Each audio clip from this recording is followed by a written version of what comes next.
consecutive victory. They are the favorites here at -4. Over under for this game is 221.5. Note for all those looking to put some money down on this game, Donovan Mitchell is not playing. Mm-hmm. This is the second consecutive game he will not play. This is a back-to-back game between the Jazz and the Mavs. They played the other night on Wednesday with the Jazz winning, obviously, because they won 10 straight. Mitchell out due to concussion protocol, so they'll be without him. The line might be a little bit different if he was playing. We know which way Shaquille O'Neal would bet for this game. He would absolutely pick the Mavericks for sure. Brian, you sound exasperated about that. I wrote about Shaq yesterday and his bullshit analysis. So, well, we don't give you bullshit analysis here. We'll tell you that much. So I'm going to start off with Jarod. Do Luka and the Fighting Mavericks have any chance? I mean, up there here tonight. You always got a chance. You got Luka. I mean, he's basically a walking triple-double, right? However, the issue that I have with the Mavericks is the defense is starting to slide, as I said last week, and they're still missing guys. Dwight Powell, Maxi Kleber, Josh Richardson, those guys are still out, right? And, Luka and KP are there, and you got Tim Hardaway Jr., and you got Trey Burke, but, they're still missing rotational pieces. And the Utah Jazz, again, I go back to net rating, top 3 in the league in net rating. They are the hottest team in the league. I love the Jazz here, -4, even without Donovan Mitchell, because Mike Conley is playing well. Ingles is starting to shoot the ball well again, too. Listen, and Favors off the bench. Gobert is doing his thing defensively. 10 in a row, and all 10 games, the Jazz have covered the spread. Love the Jazz here, -4. This is an easy one for tonight. Easy one tonight, and that's a great stat. That is correct. In all of those 10 games, the Jazz have covered the spread. Murph, I know you like stats like that. I know that makes you say, hey, this is where I want to move and put my money. I'm not going to go the other way. Any chance you put some money on the Mavs tonight? Nah, no chance. When Donovan was, when he was questionable, I was going to pick the Jazz in this game, whether he played or not. The Jazz just smacked the Mavs without Donovan Mitchell a couple days ago. I could see a repeat of that. Like you said, we're just talking about two different level of teams right now. The Jazz 11-4, Mavs 8-10. The Mavs are nowhere near in rhythm yet. Porzingis hasn't gotten his act together yet. He's still trying to work his way back. Luka's been Luka, but it just hasn't been enough. And you mentioned he's a walking triple-double, which is true, but it hasn't been winning them games. And other people who are walking triple-doubles who don't win games, like Westbrook, Trey Young puts up big numbers. They get a lot of flack, but I don't hear that flack coming for Luka yet. So I wonder why. I'm going to stop looking at these gaudy numbers. You got to put some W's together. I don't care if KP is out there or not. You're supposed to be an MVP candidate. So that's my spiel as far as Luka. You already mentioned, of course, the Jazz 10-0 against the spread last 10. I mean that's kind of ridiculous. The Mavs are 5-5 in their last 10. I do like the under here. The under, I have 222. Both of these teams are like near the bottom in pace. So, 222 sounds a little high to me. I would definitely bang the under. Brian, 10-0 the Jazz are in the last 10 games, 10-0 against the spread. But there's an argument to be made, right? It's got to end sometime. Why not tonight? I recall very early on in the season when Milwaukee played the Miami Heat and smacked the fuck out of them, right? It was on national televised game. It was on TNT, the whole thing.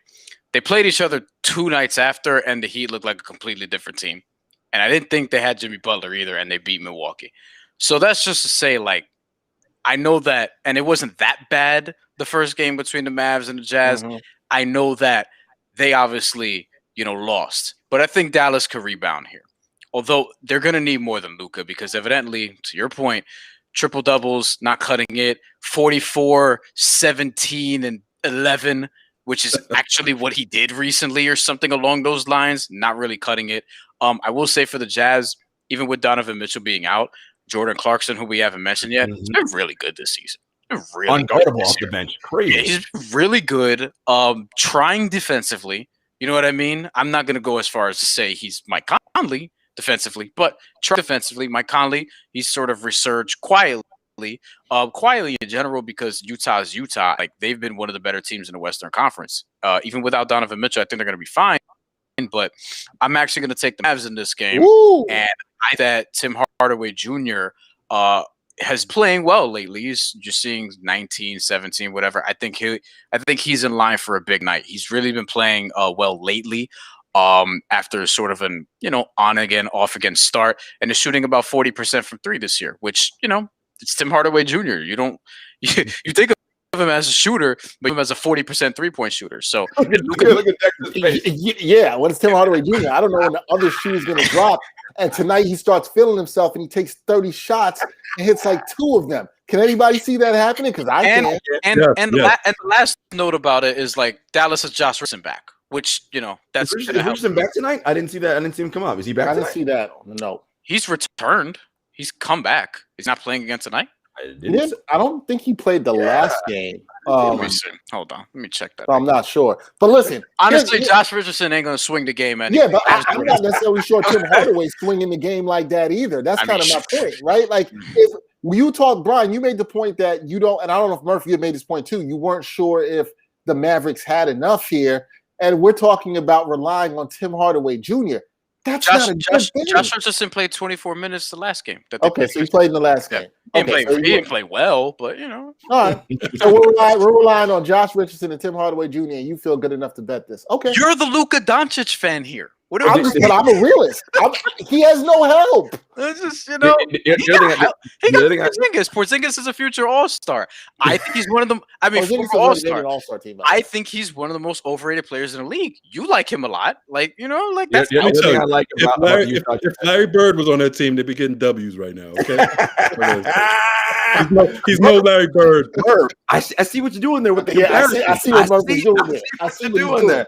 But really quick, back to Utah. Luka Doncic knows Spanish. That's all I want to say. I love what Quinn Snyder has done with his team. Remade them offensively. They didn't shoot threes prior to the bubble last year. They shoot a ton of threes now, and they make them. So again, I like Utah offensively. You have to with Rudy Gobert. So I'm glad you actually made that adjustment. Look, that's a smart adjustment. Look, Brian's right. I like Luka Doncic. I love Luka, even though I'm completely with Murph. I love. Okay, whatever. I'm completely with Murph. He can shoot fewer step back threes from 29 and a half.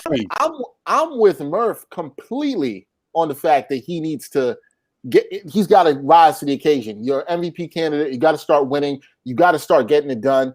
He's definitely at that point in his career. As much as I like him as criticism, he needs to chill on the step back threes, all that yada, yada, yada. However, I don't think he's not enough help around him or that help playing well. I would stay away from the Mavericks right now. I don't trust them. In terms of betting, I like Utah, how they're playing. They're clicking on all cylinders. They just came off a win without Donovan Mitchell. I think that's impressive to me. This team is really hitting their stride. We'll get into this further in the future, but I'm starting to become a believer in Utah. Like, seriously, I'm actually starting to believe in them at least pushing. I'm not going to say win, pushing one of the LA teams. We'll get into that more down the road, but for tonight, I'm definitely taking Utah in this matchup to win their 11th straight. All right, want to encourage everybody.